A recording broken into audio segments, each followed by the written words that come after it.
बिस्मिल्लाहिर्रहमानिर्रहीम अस्सलामु अलैकुम वरहमतुल्लाहि वबरकातुहू। चूँकि महमूज़ कवायद पढ़ान अख लफ्ज़ कित पे कर तब्दील आज रूल नंबर 5 पढ़ रूल नंबर 5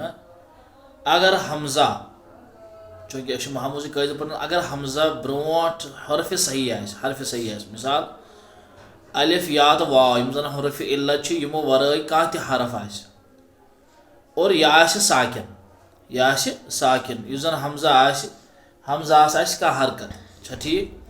इस क्या करो रूल मुताबिक करें हमजास हरकत सह दिमो अम ब्रोट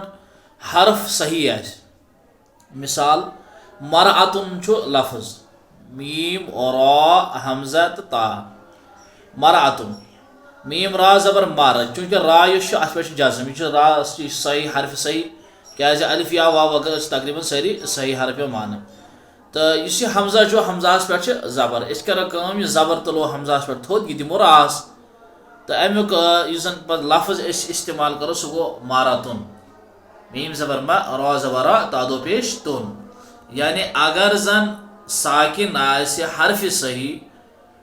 सही साकिन अम पत हमजा हमजास हरकत सो हरकत दिमो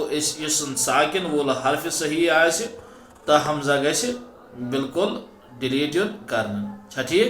तो ये पे लफ्ज़ वनो मिसाल मरअतुन तो अमुक लफ्ज़ असली मरअतुन हालांकि यह मरअतुन मगर अस बनो यह मरअतुन तो यह तुम कायद थवन याद तो कायद नंबर 1 तो 2 महमूज़ वन तम बड़े अहम और यम लाजिम यम कायद अम पे यम बाकी त्रे कायद वन इख्तियार आया तो इस्तेमाल करवा या न करवा तो इंशाअल्लाह यम महमूज़ कायद यथ पे हेको हमजा तब्दील कर कुन हरफ इल्लत अलिफ या वाव कित पे हेको हमजा तब्दील कर अकिस लफ्ज़स मज अमिक कवायद 5 वन मे तुम यमो 5 हुंद कवायदन खास ख्याल थवन और अख लफ्ज़ अन तम पे इस्तेमाल कर तो अम 5 रूलो हिसाब हेको तुम अख लफ्ज़ बिल्कुल तब्दील कर। अस्सलामु अलैकुम वरहमतुल्लाहि वबरकातुहू।